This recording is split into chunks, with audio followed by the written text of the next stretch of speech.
Vamos começar, então? Vamos, Mariane. Boa noite a todos.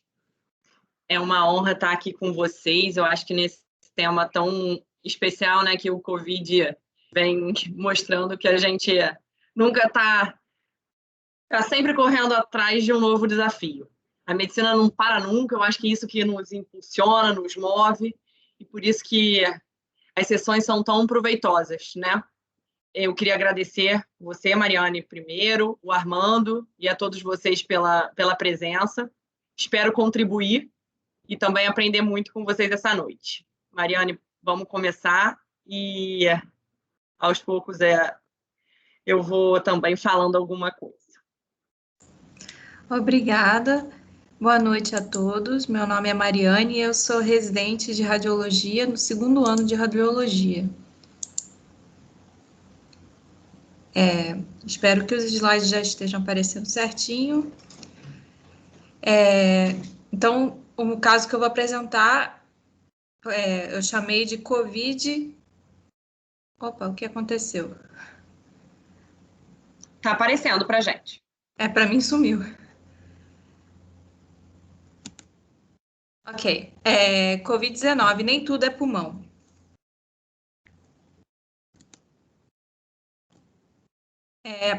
A paciente, então, de identificação que eu posso apresentar que é uma paciente de sexo feminino, de 57 anos de idade, e um dado importante da história dela é que ela já veio com o diagnóstico COVID positivo. Então, ela chegou no atendimento de emergência do hospital.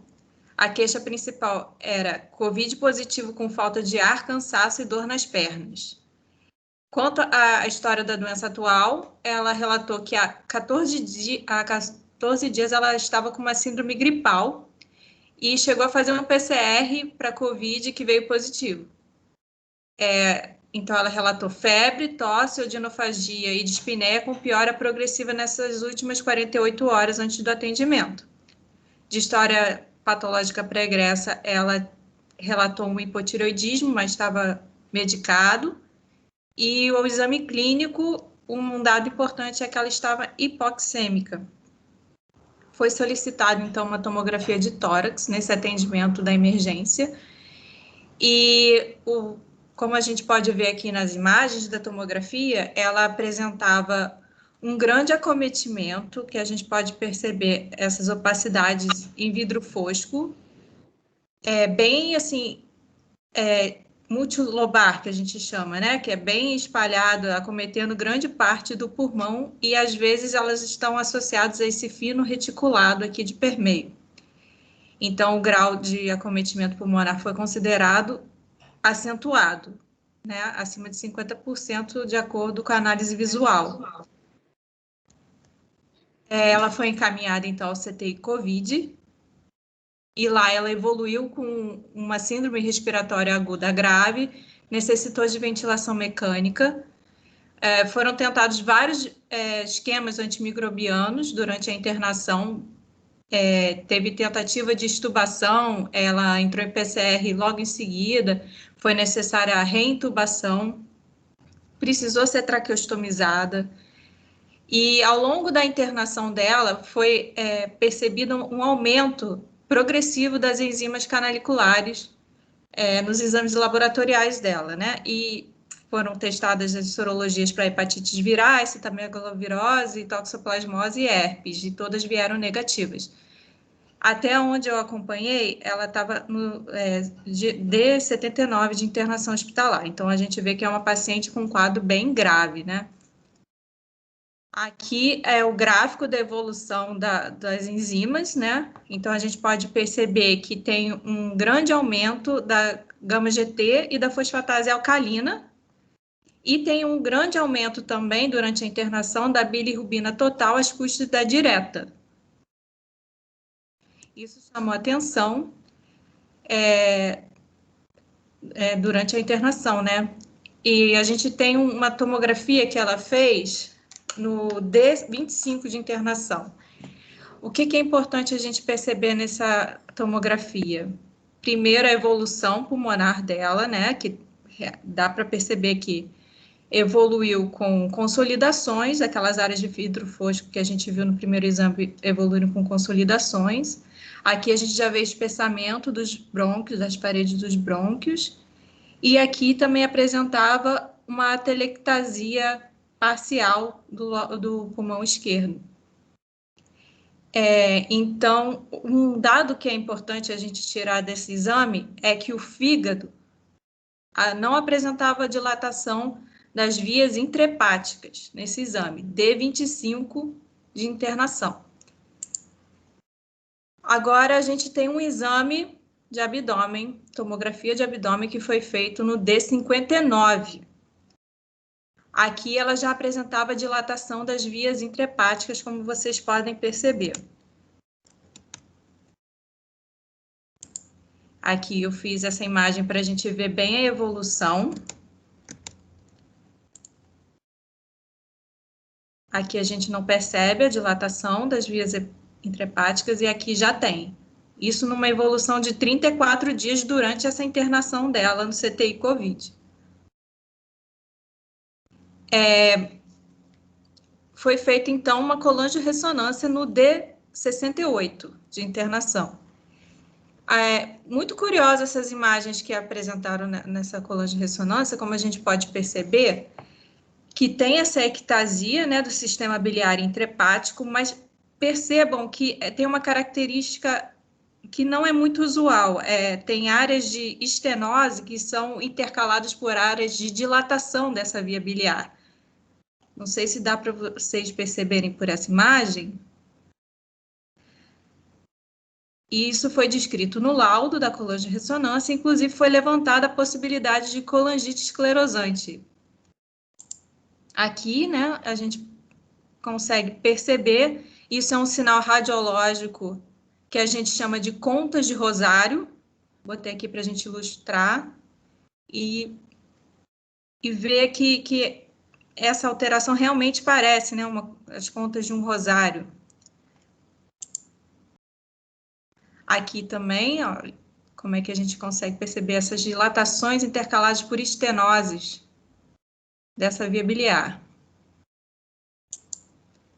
Então, vamos falar um pouquinho da colangite esclerosante, né?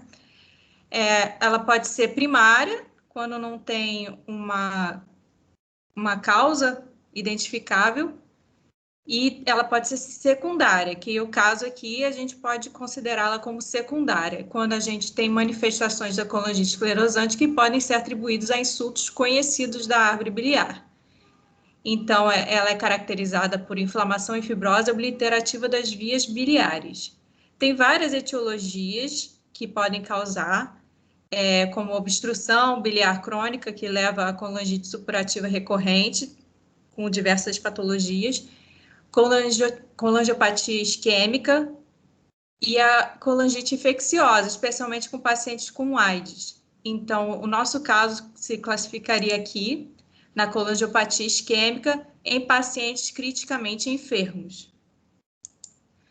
Falando, então, dessa patologia, né, que acontece em pacientes criticamente enfermos, geralmente de CTI, com longa internação hospitalar, ela acontece devido a uma combinação de isquemia do ducto biliar e alterações na composição da bile. Isso vai resultar na necrose de células epiteliais e vai ter formação de cilindros biliares que obstruem esse sistema biliar. Então, assim, o fator mais importante que distingue ela de outras patopatias que podem estar relacionadas com os pacientes críticos é que essa colestase, ela é persistente apesar da recuperação clínica de outras lesões em outros órgãos. A apresentação clínica, geralmente são pacientes que são assintomáticos, mas apresentam os testes de função hepática persistentemente alterados.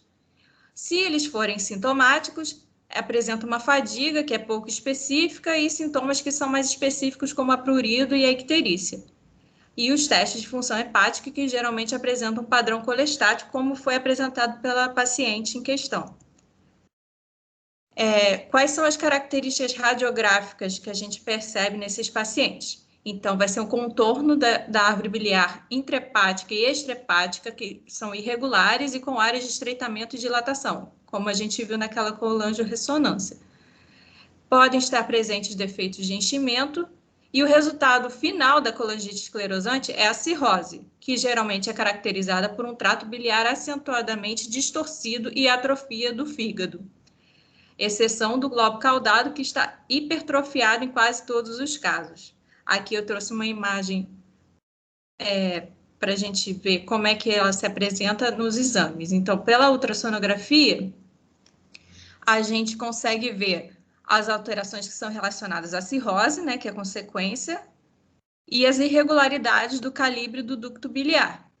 Então, aqui a gente percebe um fígado normal e aqui o fígado cirrótico, que é bem heterogêneo, com esse contorno mais lobulado, mas isso aqui já é evolução do quadro, né? E talvez pela ultrassom a gente consiga também identificar essas áreas irregulares da via biliar. A colangite esclerosante é um fator de risco para desenvolvimento de câncer na vesícula biliar, por isso qualquer pólipo de vesícula biliar desses pacientes tem que ser considerado suspeito até prova em contrário.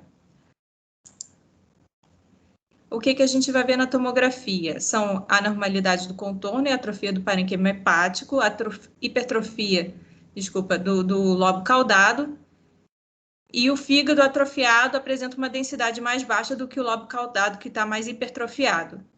E essas múltiplas regiões lineares descontínuas de baixa densidade representam o ducto biliar, né, intrahepático, que vai estar dilatado. Então, aqui, tudo isso que eu falei da tomografia é apresentado em imagens. Na primeira imagem, a gente vê uma tomografia sem contraste e que a gente vê a hipertrofia do lobo caudado, que eu acabei de falar, que está aqui nas pontas das setas, e diminuição da atenuação do lobo direito circunjacente, como a gente percebe aqui. Ele está mais escuro. E na letra B, a gente já tem a tomografia com contraste, que a gente vai perceber a dilatação da via biliar melhor, aqui na seta, como está dilatado.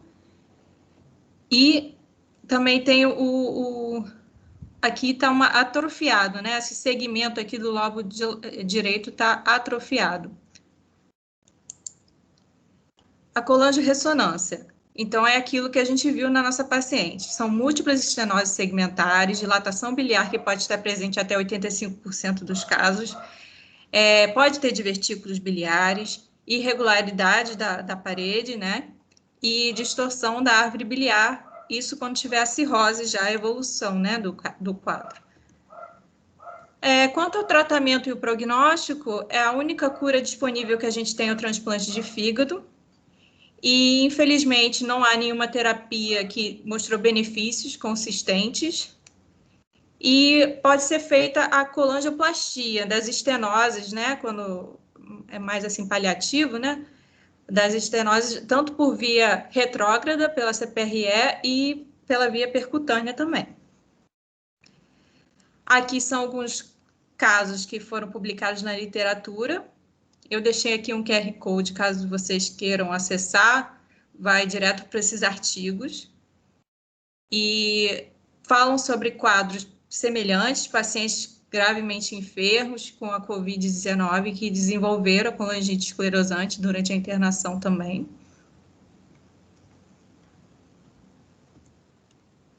E agora eu vou falar sobre uma outra patologia, né, da árvore biliar que aconteceu também num paciente acometido pelo Covid. Foi um caso cedido pelo Dr. Rogério Augusto Pinto da Silva, da UFMG. Era um paciente do sexo feminino, de 69 anos de idade, que apresentou Covid em setembro de 2020 e ficou um mês internada, com passagem também pela CTI, por 10 dias, e intubação orotraqueal. Icterícia foi iniciada na 4ª semana de internação e persistiu até janeiro de 2021.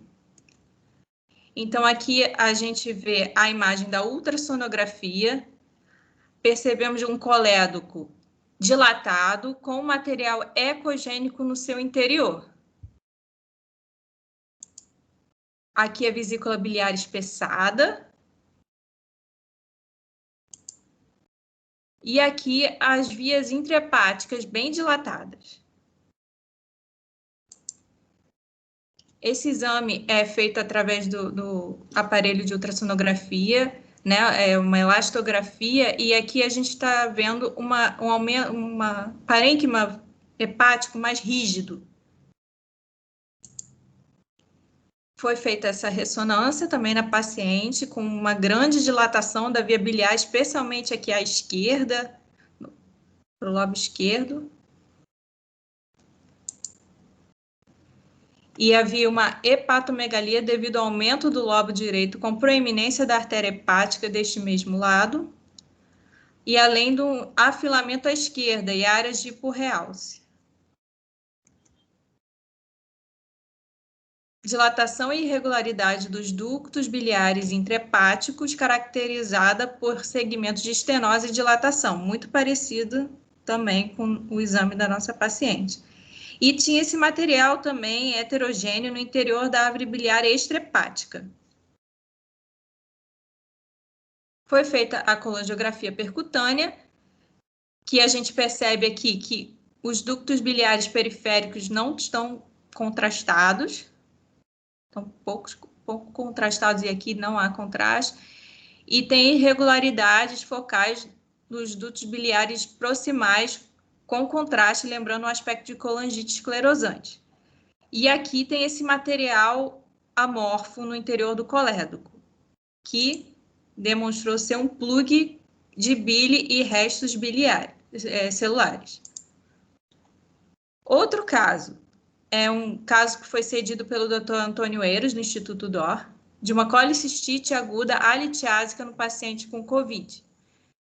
É um paciente masculino de 46 anos, com história de COVID-19, que referiu dor abdominal em flanco direito de forte intensidade com sinais de irritação peritoneal. Então, o que é importante a gente ver nessa ultrassonografia? É uma vesícula biliar sem cálculos e que tem essa parede limítrofe e uma lâmina de líquido ao redor, perivesicular aqui. Então, na tomografia, a gente percebeu que a parede da vesícula estava mais espessada e tem uma densificação da gordura ao redor dela. E tem uma alteração também perfusional do parênquima hepático perivesicular. Aqui a imagem da videolaparoscopia, demonstrando que havia uma área de gangrena na vesícula, configurando uma colicistite aguda alitiásica gangrenosa. Obrigada.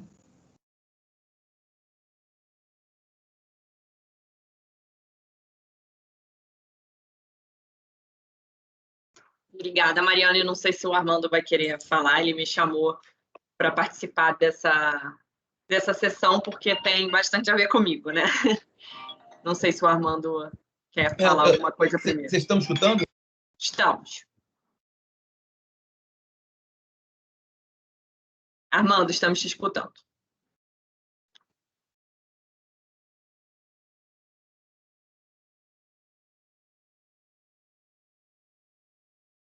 Agora não escutamos mais, Armando. Não escutamos mais. Estão escutando? Estamos. Tá. Então, primeiramente, gostaria de parabenizar a Mariane pelo capricho, né, nessa apresentação. Ela teve todo o carinho e achei muito boa, se explicou muito bem, falou muito bem. Mas por que nós trouxemos esse caso? Porque nosso dia a dia no hospital tem sido tórax, pulmão, Covid, tudo pulmão. E o Covid tem se mostrado em várias outras formas. Tem forma neurológica, forma abdominal, 3% dos pacientes têm dor abdominal sem alteração pulmonar. Descobrimos, né, nessa nossa caminhada, vários casos que internaram por causa de dor abdominal e depois, na tomografia, você via na base que o paciente tinha Covid. Tá? Então, o Covid, além do tórax, ele é multissetorial, né? A minha esposa, depois que soube o Covid, com a dor de cabeça, dor abdominal, ela já teve uns 7 Covids, né? Então, só porque... E porque a gente focou os casos que nós tivemos em vias biliares e vesícula. Dois casos de colangite, tá? Esses pacientes ficam muito graves, necrosam a parede dos ductos biliares e fazem colangite, uma colangite esclerosante igualzinha à colangite esclerosante idiopática, né? E um caso de colicistite alitiásica, que tivemos alguns no hospital, né?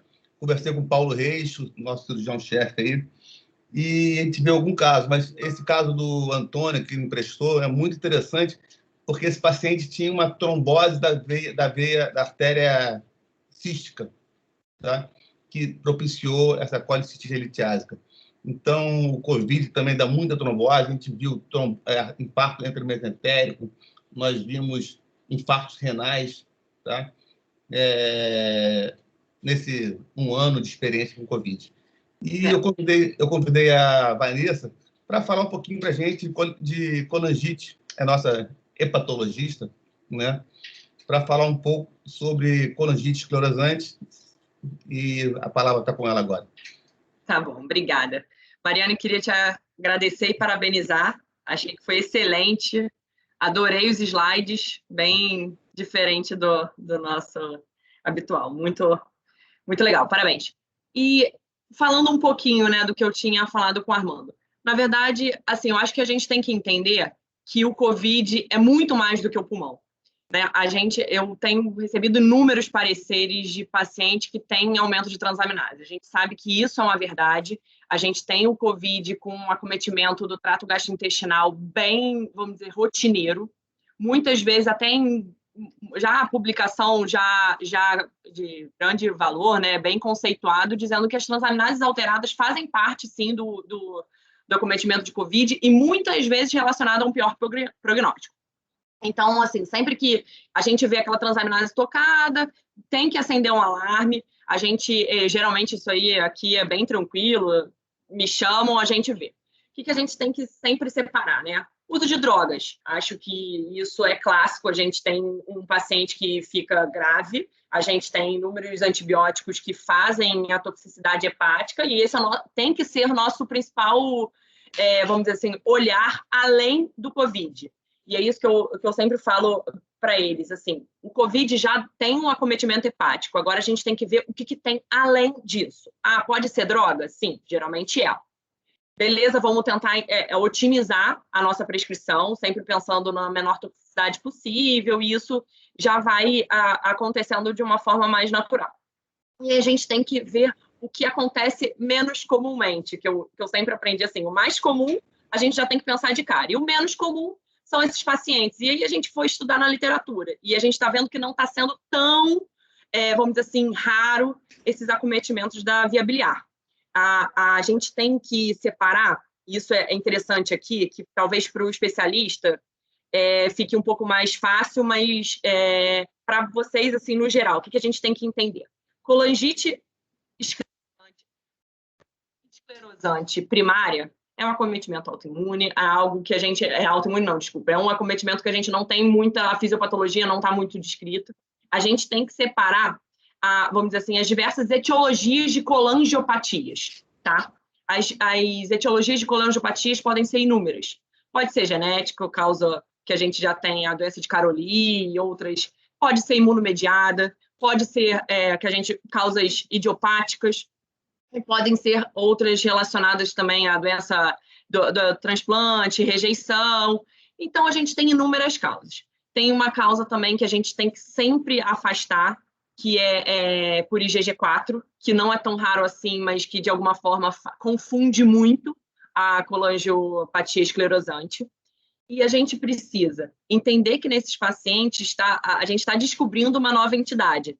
Então, no Gastroenterology, que é a nossa revista de gastro, né, publicou recentemente, igualzinho a ela, esse caso, muito semelhante, assim, que são entidades que eles estão denominando como uma colangiopatia do COVID. Porque a gente não consegue fechar que é aquela colangiopatia do paciente crítico só, não consegue fechar que é uma colangioesclerosante primária, porque não é primária. Então, acaba que está desenvolvendo essa entidade que eles colocam no título do artigo, assim, a colangiopatia, a nova entidade da colangiopatia do Covid.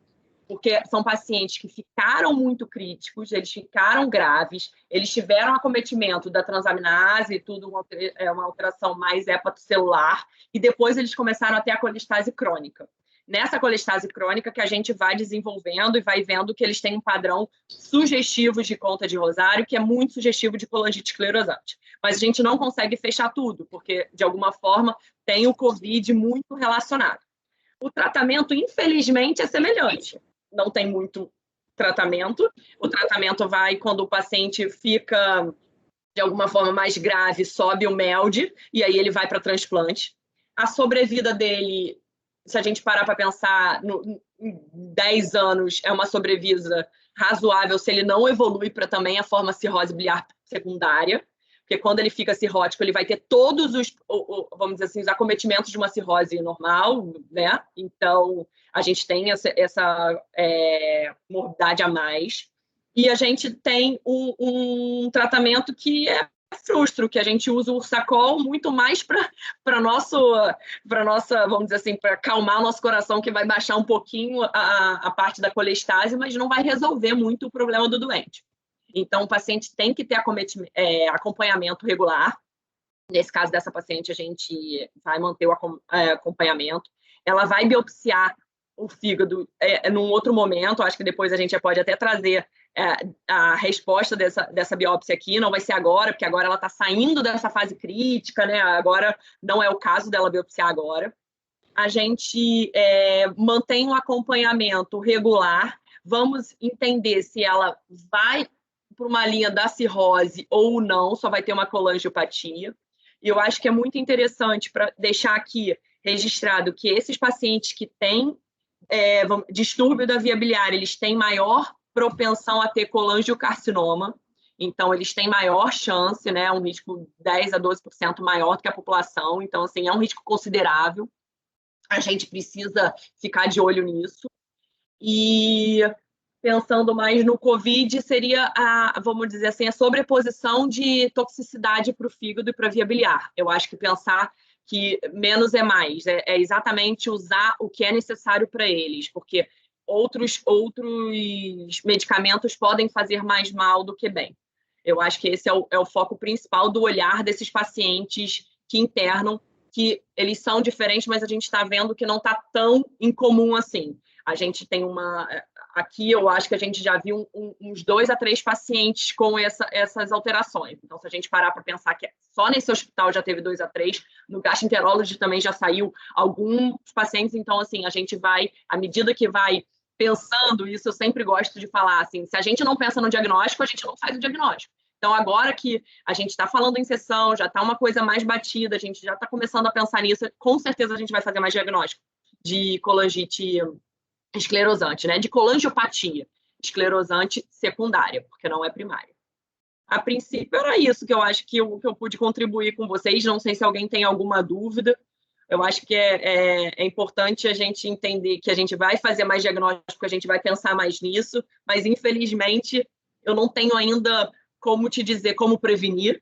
Isso até tentei ver bastante artigo, não tem, a prevenção não tem. E a gente não tem um tratamento tão eficaz. O tratamento seria para transplante de fígado quando evoluir no ponto de ir para a lista, de ir para topo de fila, para ir, sim, chegar nessa medida, né? Acho que, a princípio, seria essa a minha contribuição. Não sei se alguém mais tem alguma coisa, algo que eu possa estar tirando alguma dúvida. Eu queria perguntar ao Paulo Reis, acho que ele está presente. Eu não vi o Paulo Reis, não. Ele está aqui presente? Eu vi há um tempo. Então, não, porque a experiência dele, então, para a Márcia, dos pacientes com Covid que foram operados, né? Qual foi a incidência? Operaram mais do que? Trombose, infarto mesenterico, operou colestite litiásica. Acho que talvez a Márcia tenha visto o pós-operatório desses pacientes. Talvez seja como é que tem sido o dia a dia? pessoal, boa Márcia está noite. presente. Marcinha tá. Boa noite. Armando, na verdade, como nós, na UTI pós-operatória, nós recebemos pacientes com cirurgia de alta complexidade, e esses pacientes de alta complexidade não podem operar antes de 12 semanas pós-Covid, nós não estamos vivendo essa experiência para eu colocar aqui para você como um contínuo ou como uma experiência frequente. Então, não tem como arriscar fazer essa colocação para você, tá? Tá bom. Se alguém... eu acho que esse caso é interessante porque é típico. Quando você vê uma obstrução biliar, o dia a dia do COVID, como a Vanessa falou, aumenta das bilirrubinas, tem sinais de colestase, mas a gente não viu nenhum caso que começasse a dilatar as vias biliares, né? Porque o dia a dia da obstrução biliar ou é cálculo ou é tumor. Esse é o dia a dia. Um paciente pós-operatório evoluiu com a dilatação das vias biliares, sem essas duas causas, desenvolvendo uma colangite com características de colangite esclerosante. É um caso raro, né? Quando a gente vai estudar, vê que não é tão raro assim, os pacientes muito graves desenvolverem uma colangite esclerosante secundária, né? Mas eu, na minha experiência, nunca tinha visto. O nome, Armando, dessa colangiopatia, quando é do paciente, é colangiopatia esclerosante paciente crítico. E aí é uma entidade, mas que em alguns artigos do Hepatology ou do Gastroenterology, que é a nossa sociedade, eles falam que tem algumas diferenças, entendeu? Que vê mais na biópsia. Então, eu acho que por isso que a biópsia para ela vai ser interessante. O Pinho está com a mão levantada. Pinho, se você quiser falar. Boa noite para todos.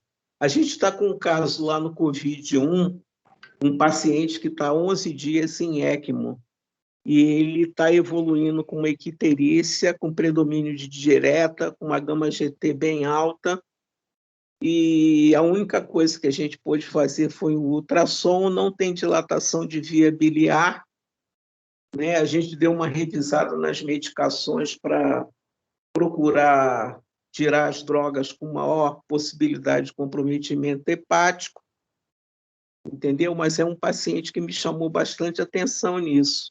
Então, Pim, com certeza, te chamou muita atenção, mas é interessante a gente perceber que ele está na fase aguda, ele está na fase mais crítica da doença nesse momento. Então, a gente faz o diagnóstico pensando nesse início muito mais do doente crítico, de um acometimento de doente crítico, pensando também em uma hepatopatia isquêmica, em algo muito mais relacionado vamos dizer assim, à gravidade dele. O interessante para ficar nesse diagnóstico, que é muito mais da sessão, é quando ele perdura essas alterações, entendeu, Pinho? Que quando ele vai continuar, ele melhora o quadro clínico, ele melhora como um todo e ele continua tendo colestase, entendeu?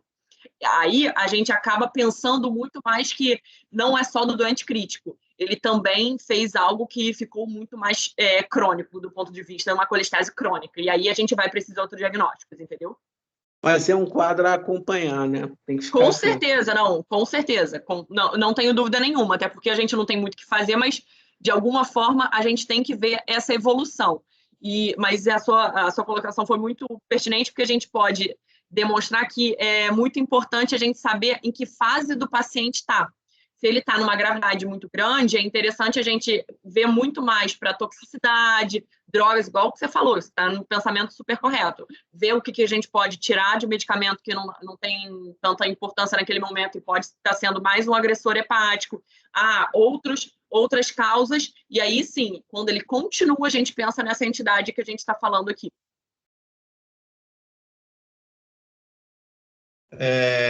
Também gostaria de comentar o caso que é do Rogério, que é um grande amigo meu de Minas, da Universidade da UFMG, que tem um caso muito semelhante, né? E o caso dele foi muito interessante, que parece que a via biliar necrosou, as células necrosaram, fizeram uma grande falha de enchimento dentro do colédoco, tá? E a gente tem visto também muito lesões químicas, hepatite isquêmica no COVID, né? Como a gente já viu também, infarto intramesenterico no COVID. Existe um endotelite nesses pacientes, né? Eles fazem trombose, tanto trombose e embolia à distância, mas fazem trombose local também. A gente tem visto muita lesão isquêmica nesses pacientes, tanto hepática, gastrointestinal, vimos renal. Tá? A gente está trabalhando, que a gente vai tentar publicar esses casos do abdômen com lesão isquêmica. Tá? Então, alguém gostaria de comentar mais alguma coisa?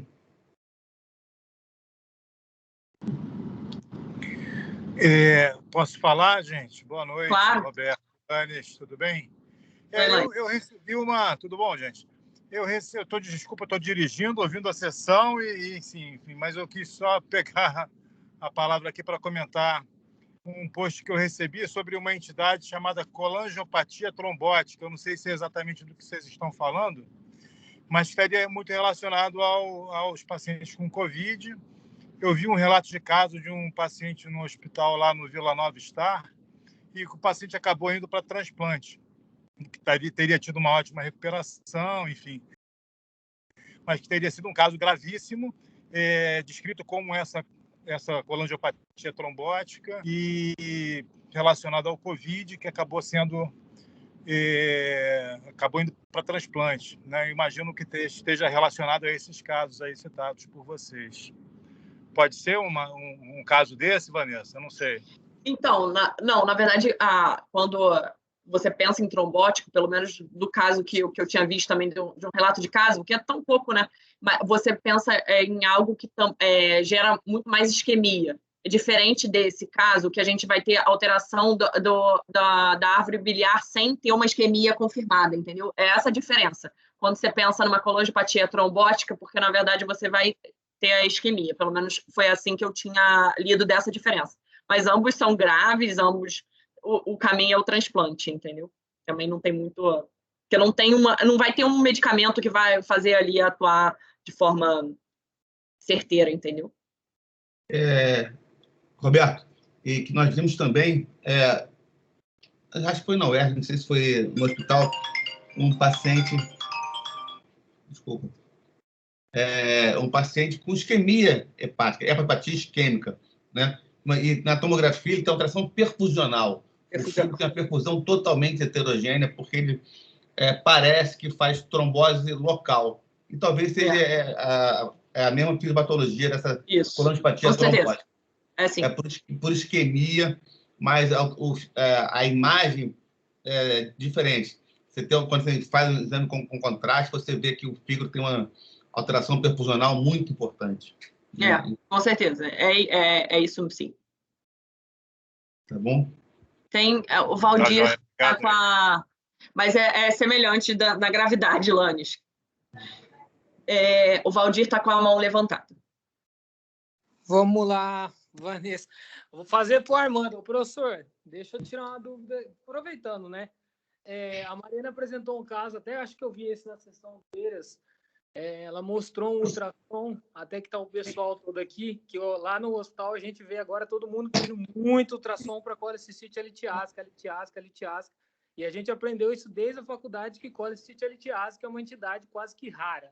Aí a gente está vendo os pacientes graves internados no CTI, que, lógico, você vai fazer uma suspeita de uma colecistite litiásica, mas que eu tenho na minha cabeça, geralmente, são pacientes críticos, graves e com diabetes associado. É o principal fator de risco que eu lembro, assim, isso me corrijam depois. Mas a imagem que eu vi, por exemplo, que a Mari apresentou, o ultrassom, difícil demais você fechar o diagnóstico ali naquele ultrassom. Brincadeira, a parede com 3 milímetros, um fino líquido, num paciente grave, todo inflamado, que você não vai pensar que possa ser um pouquinho de líquido reacional, uma vesícula não dilatada. Para mim, quem matou ali foi a tomografia, que tem densificação de gordura ao redor. Ok, então você fez o diagnóstico quase com ATC. Assim, é muito difícil, né? Porque, se você não vê uma parede extremamente infiltrada e muito espessa, muito difícil o ultrassom fechar esse diagnóstico. Às vezes eu vejo pessoal que... Eu sei que o ultrassom é o melhor método para avaliar a via biliar, mas ele tem uma certa limitação ali. Nesse caso, eu não sei se estou errado, mas acho que é a TC que matou. Porque você viu, a densificação toda ao redor da vesícula. Tanto é que eles escreveram parede limítrofe de 3 milímetros, que eu cheguei até normal 3 milímetros, até 3 milímetros, né? Difícil, não é? Colicistite litiase é um diagnóstico super difícil, né? E antes do Covid, eu via várias suspeitas e poucas confirmações. Tá? E, geralmente, a história do paciente é exatamente esse. Paciente grávido, CTI, em nutrição, às vezes, parenteral durante muito tempo. Essa é a história clássica da colicistite litiásica. Mas várias suspeitas e poucas confirmações. Porque esse paciente, às vezes, distende muito a vesícula, tem dor no cocô direito e, às vezes, não confirma. Mas, com o Covid, eu tenho visto alguns casos que eu não vi antes. E, geralmente, com essa apresentação. Dor no cocô direito, aí você vê a parede espessada, líquido perivesicular, tá? Mas tudo tem que tomar muito cuidado, porque algumas drogas podem espessar a parede, líquido perivesicular, o paciente pode estar mal distribuído, ter líquido perivesicular. Então, é um diagnóstico muito difícil, tem que ser feito com cuidado. Tá? Isso que eu gostaria de comentar. Alguém levantou a mão? Tá tudo? Não, acho que não sei se levantaram. Alguém mais tem alguma dúvida? Tá. Então, podemos encerrar. Quer falar alguma coisa, Armando? Não, como você é representante da diretoria, você se encerra. Então, muito obrigada, gente. Boa noite. Vamos pensar também que o Covid não é só pulmão. Parabéns, Mariane, foi excelente a apresentação, viu? Obrigada. Um beijo a todos. Boa noite. Boa noite a todos. Boa noite a todos.